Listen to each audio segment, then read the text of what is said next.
Hey guys, as you can see, I'm back again with the same outfit on, same hair, bad lighting. But I feel like because I'm just sitting there talking to you guys, I'm not really showing you anything. And because a girl look a mess anyway, like no makeup on, super tired, drowsy, red eyes. Like as you can see, I'm pretty sure you can see my bra. But I just wanted to just keep it real, you feel what I'm saying? Like just be me. Like this just me on a regular basis. And again, I know I told you guys that I was going to do a try on portion for my 5.99 fashions video, but I've been having real bad like headaches for these last couple days. That's why I haven't posted a video. So I'm gonna try to do it this weekend and get it out to you no later than Monday or whatever. Just bear with me. But until then, I just wanted to come on here and do a story time video.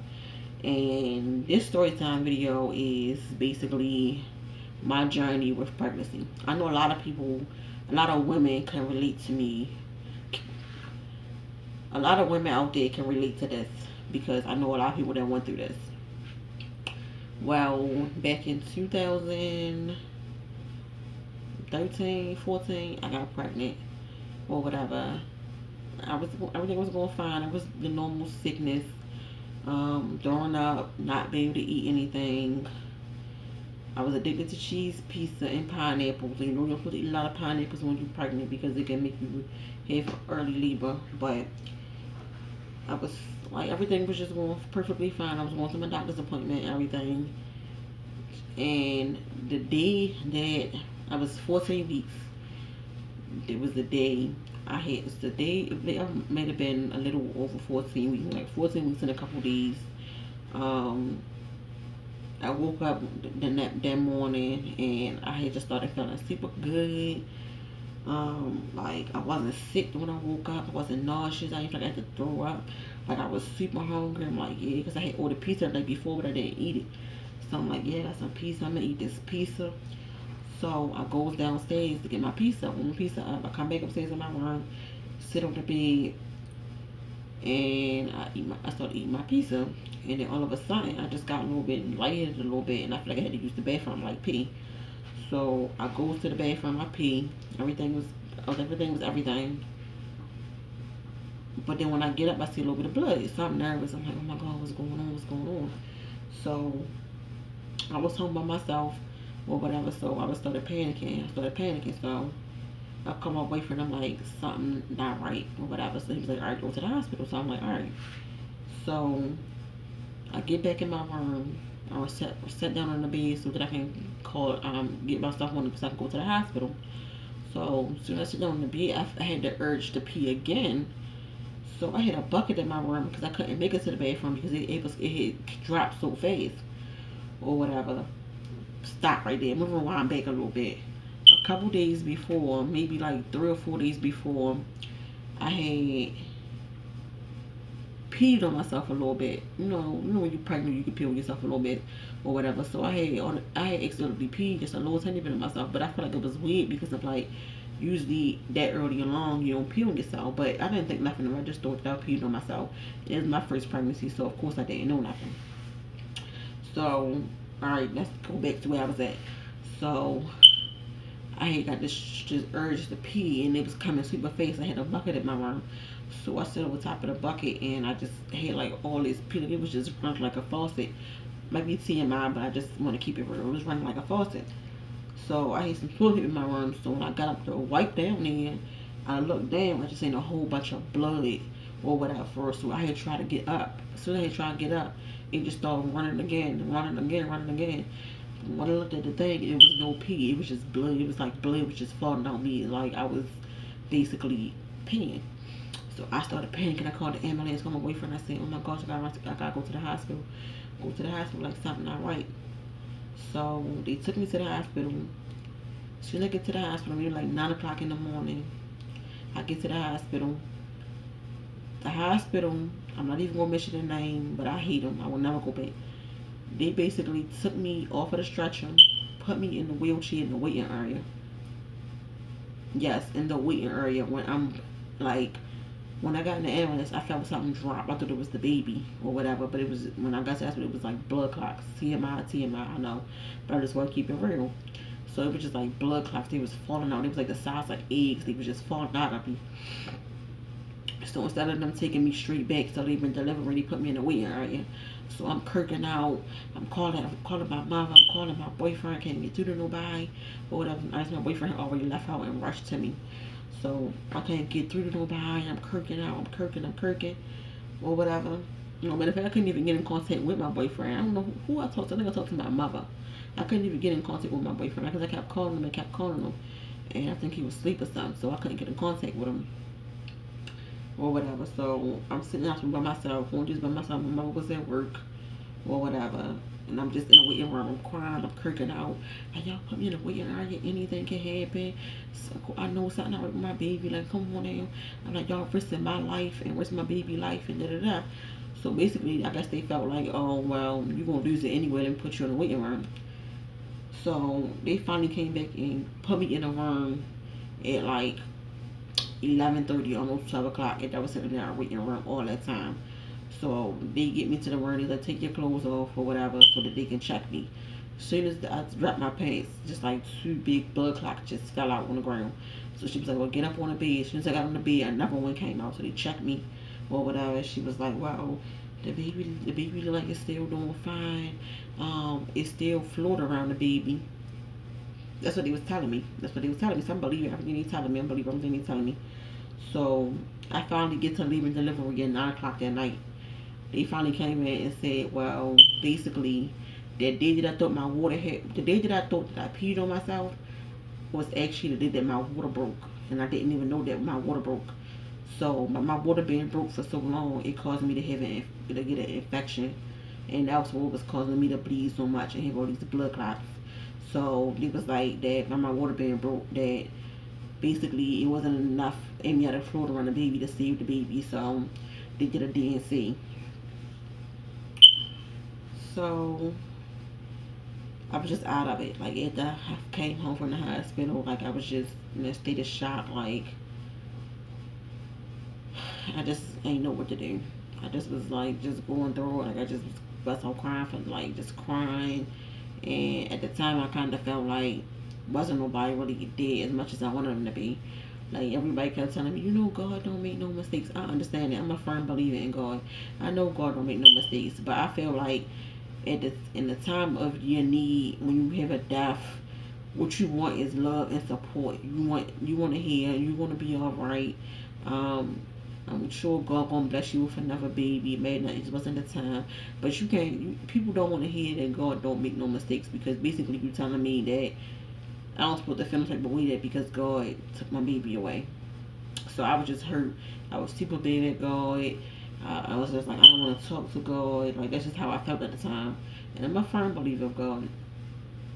But after I moved forward, I got over it, and I just was like, it just wasn't my time. You know what I'm saying?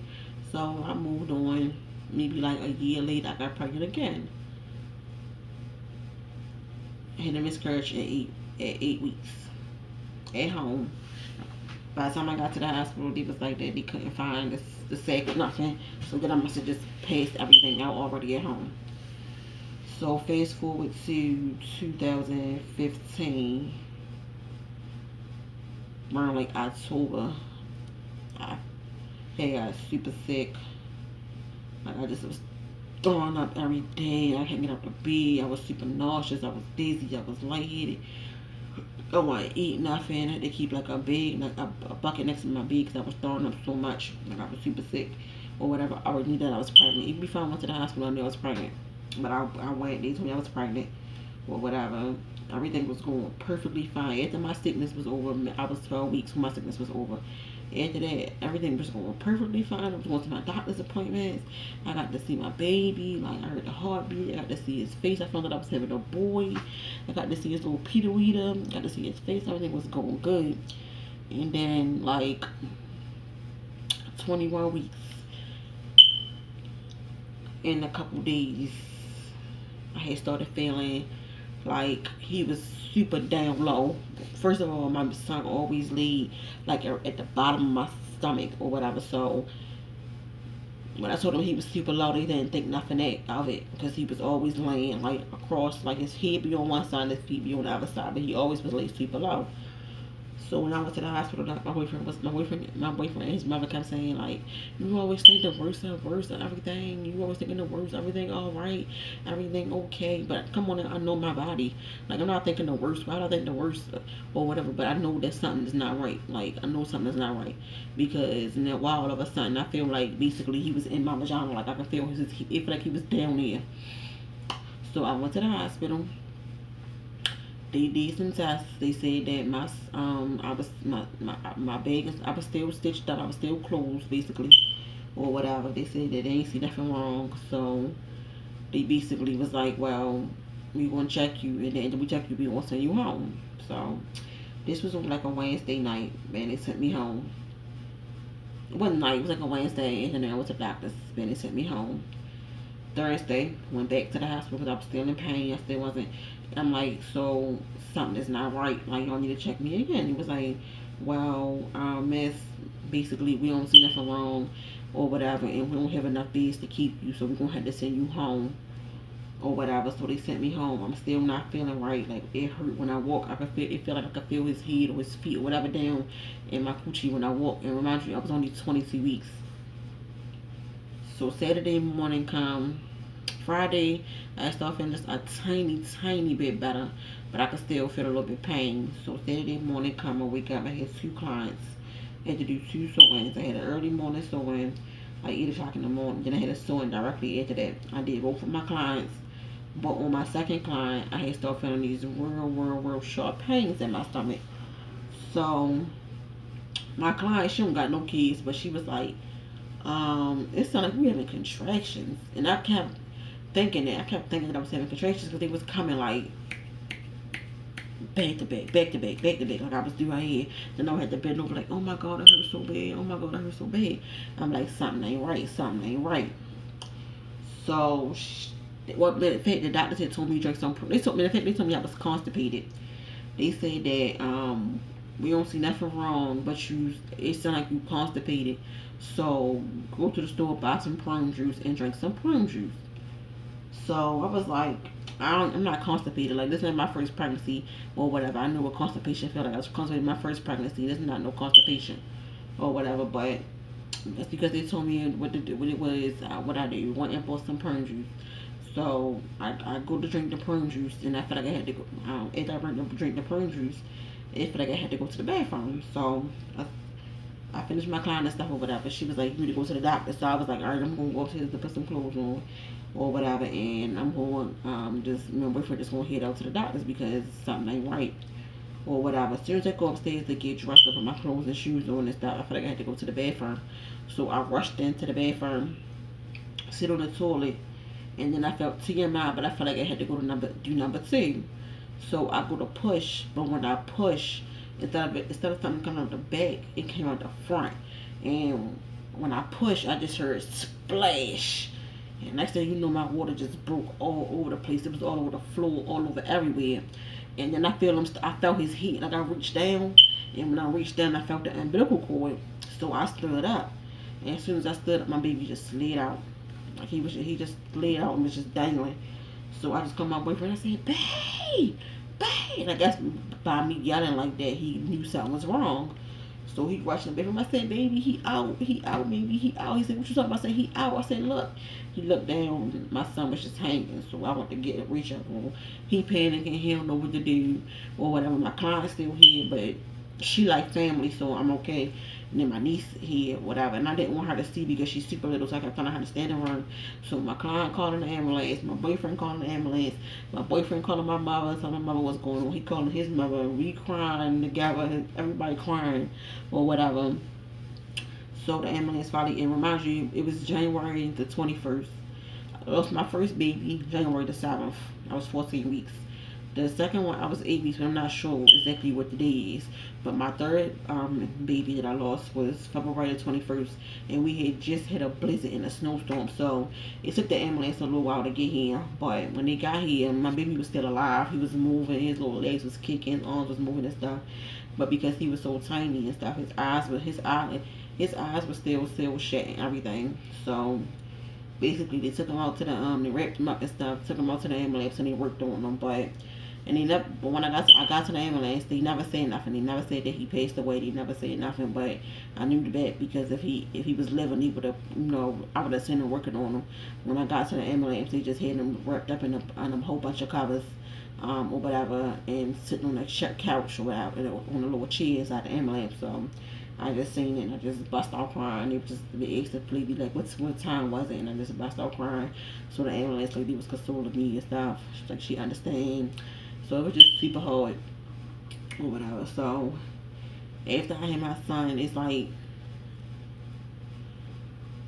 it's like I cried, but then it's like I didn't get that chance to grieve, like, because everybody was just, it was just so overwhelming. Like, it took me so long to grieve, like, to the point where as though I lost him February the 21st, 2016, and just maybe even when I was pregnant with my daughter, I still was going through it. No, 2015. Matter of fact, I got pregnant in 2014. I lost him February the 21st, 2015. It took me all the way up until 2016 to finally grieve and finally cry. And finally, like, I cried to myself sometimes. So I went to my mother and cried to my mother or whatever. But I felt like I didn't have that support that I really needed or whatever. Like, I felt like no friends wasn't there. I ain't really received no phone call from no friends. Or I ain't really received no phone calls from nobody. Or I ain't really received nobody come and see me or come to check on me. Like, none of that or whatever. Maybe somebody might have asked me how I was doing just one time or whatever. But I didn't really have that support that I feel like I give to my friends. People felt like, oh, I didn't want to keep bringing it up, or I didn't want to keep talking about it. But I feel like you could have just said, I'm sorry for your loss. Or you could have called me and asked me how I was feeling, or do you need anything, or just do you want to go out to eat to get your mind off of it, or do you want to go have a drink to get your mind off of it. I didn't really get that or whatever for real. So still to this day, I kind of feel some type of way and it kind of hurt, but I just move on or whatever. I was doing perfectly fine with that pregnancy. Like, I ain't have no issues or nothing, and then all of a sudden, bam, I just had a miscarriage at 22 weeks. So fast forward to February, March of 2016. I just started feeling super nauseous, not really feeling good. I didn't think nothing. I kept saying, oh, I'm going to have a prayer. I went to the store, bought a whole pack of pills. Oh, I'm going to have a prayer. My prayer will come on. Or whatever. Knowing damn well I already missed it. But I still wasn't believing it because all my other pregnancies, I got pregnant in the fall. So I'm like, man, I ain't believing this or whatever. I ain't believing it. So I think it was Mother's Day. I think I had took a drink, or I took a sip of a drink, and I had got nauseous immediately. Like, I felt like I was sick, so I was like, no. But I still didn't think nothing of it. I still didn't think nothing, because it was still, my period would still come on, so I didn't think nothing of it. But after that, after Mother's Day, I was sick for 2 weeks straight. I ain't eating no food for 2 weeks straight. I had crackers and like mixed fruit, but every time I would eat that, I would just throw up. So for 2 weeks straight, I was just throwing up, not really eating nothing or whatever. At the end of the 2 weeks, I knew I was pregnant. Like, I knew I was pregnant or whatever, but I still went to the doctor, got my pregnancy test done and stuff. They was like, yes, you are pregnant or whatever for real. So they was like that this time around, because they didn't know what was the main reason why I lost the baby. So they was like, well, this time around we're gonna give you something called a cerclage, and a cerclage is where they put a stitch on your cervix or whatever. It don't prevent miscarriages or whatever, but it will help you cervix stop from shortening so fast, because they don't know if it was my cervix shortening, that's why I had the miscarriage, or what. So they just give me the stitch anyway to prevent that.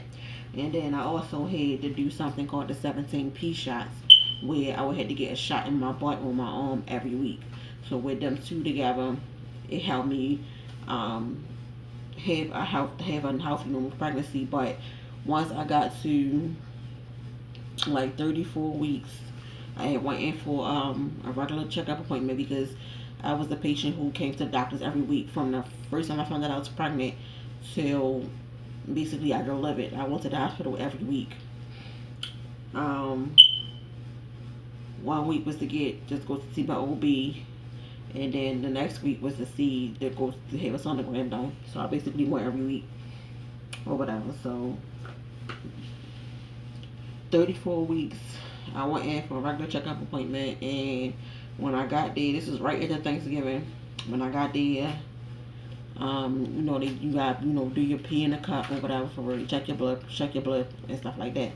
So she was like, well, your pressure is up, which I already had a feeling from, but I thought it was from Thanksgiving, from me eating all that ham, all that salt and stuff, or whatever. But I already knew. And then she was like, and then you got protein in your urine. She was like, usually when your pressure up and you got protein in your urine, then most of the time that means you got preeclampsia. So she was like, we're going to send you upstairs to leave the delivery for you to get checked. So I go upstairs and leave the delivery, they check me and stuff, but come to find out I didn't have preeclampsia. But while they had me hooked up to the monitor, they said that I was hooked up for an hour. They said within that hour, my baby heart rate had, my baby had dips in her heart rate. So they said, we're going to monitor you overnight, just to make sure everything is okay. And if not, then we're going to keep you. Well, overnight turned into a 3-week stay in the hospital. And at 37 weeks, they induced my labor. But I wasn't really having like no whole bunch of pain. Like I wasn't really having no whole bunch of contractions. Before they introduced my labor, like I would have contractions like once in a blue moon, but it was nothing super serious. So at they induced my labor, they put the balloon on my cervix, and they leave it in for 5 hours. And once the balloon blow up, they pulled it out or whatever. So once they did put the balloon on my cervix, I did still having super big contractions, super strong, coming back to back to back to back or whatever. So I was like, oh no, I can't take this shit. So she was like, well, we can't give you the epidural nothing right now, but we can give you pain medicine in your IV that'll put you to sleep. So it's crazy because I slept the whole entire 5 hours that balloon was in, because as soon as I woke up, like 10 minutes later, they took it out or whatever. So they just continued to monitor me. While they was monitoring me, I still wasn't having no contractions or whatever. When I first got to the hospital, I was 1 centimeter or whatever. When they put the balloon on my cervix, when they induced me, I got to 4 centimeters. But after that, I wasn't dilating at all. I wasn't having no contractions or nothing. So I wasn't contracting on my own or whatever. I only got the 4 centimeters because they helped me get the 4 centimeters, well 5 centimeters, because they helped me get there. But even after that, I still wasn't having no contractions. So she was like, so my doctor said that we can break your water or whatever, but because you're not having no contractions at all, you can be in labor up to 2 to 3 days. So I'm like, 2 to 3 days after you broke my water? No, I'm not ready to do that to my baby. Y'all already saying she having dips in her heart rate or whatever. I'm not ready to put her in that danger, because if your water broke for more than 24 hours, you're prone to infection. So I'm like, I'm not ready to do this. My mother was like, give her a C-section. I'm like, dang, I didn't need a chance to say nothing. So I was like, well, you know what, just give me a C-section. I'd rather just have a C-section. And plus, they kept telling me that every time I would go have sonograms, they would have trouble or whatever. They kept saying that part of her belly was measuring small, but they didn't know that if it was from her just having a small belly or was from her being super short. But I'm only 4'11", like not even 5 feet. My boyfriend probably like 5'7", 5'8", so he kind of short for a man, even height, and I'm short, so I'm like, okay, she could just be short. So they went back, they prepped me to have a C-section and stuff. So the anesthesiologist came back there and was like, all boasting up, like, yeah, I've been doing this for 10 years. I ain't never make no mistakes. I ain't never had no problems and none of that. She was like, get back in the room, he having a problem. He had to keep sticking me in my back because they gave me a spinal. Keep sticking me in my back. That fucking medicine was burning so goddamn bad or whatever. He kept telling me bend over. I'm like, mister, I got a belly and I'm short. If I bend over anymore, I'm going to be on the floor or whatever. Plus, it was super cold in the OR. It was super cold in the OR. He kept saying, bend over a little bit, bend over. So I'm bending over. I said, mister. And he kept saying, you doing good. Of course I'm doing good, because I want to fucking get up out of here and be able to walk again. I don't want you to fuck me up and not be paralyzed. No.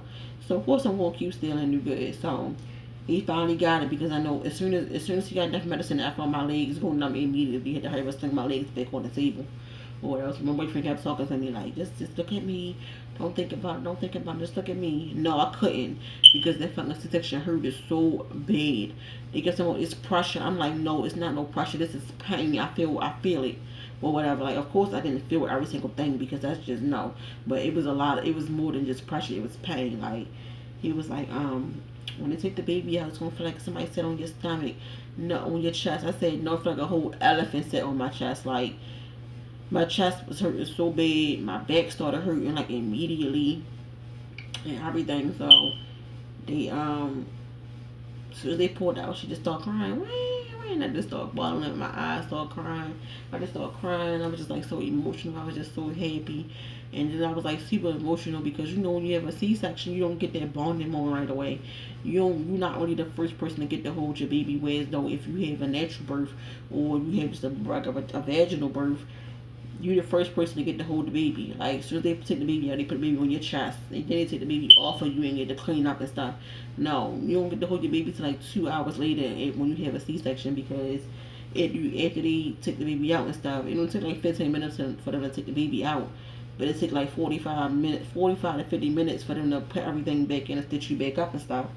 And then you got to go to the recovery room, and then you don't want your baby right away because you be drowsy and stuff like that, or whatever. So my mother said that when I got back to the room, the recovery room, I must have been cold because I had like covers and stuff like heated blankets right around my whole body, around my head. Only thing you see was my face. But it's so crazy because I never even remember getting to the recovery room. Like, I never remember that. Like, I remember them stitching me up, like, because it hurted so bad. Like, I felt the stitches. Last time I knew I got stitches, I felt them stitching me. I felt all that, or whatever. But I don't remember getting back to the OR. Like, I must have fell asleep or whatever. When I finally got done with my baby, it just was like love at first sight. Like, I was just so excited or whatever. And I felt a little bit hurt because she wouldn't eat for me, so the doctor had to get her to eat or whatever. So then when she got her to eat, then I finally got her to eat.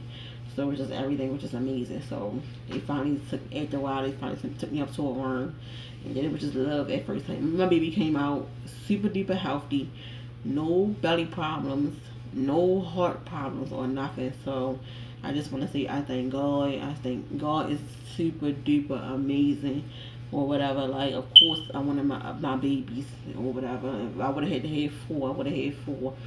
But God had other plans for me. But he finally blessed me with a little girl.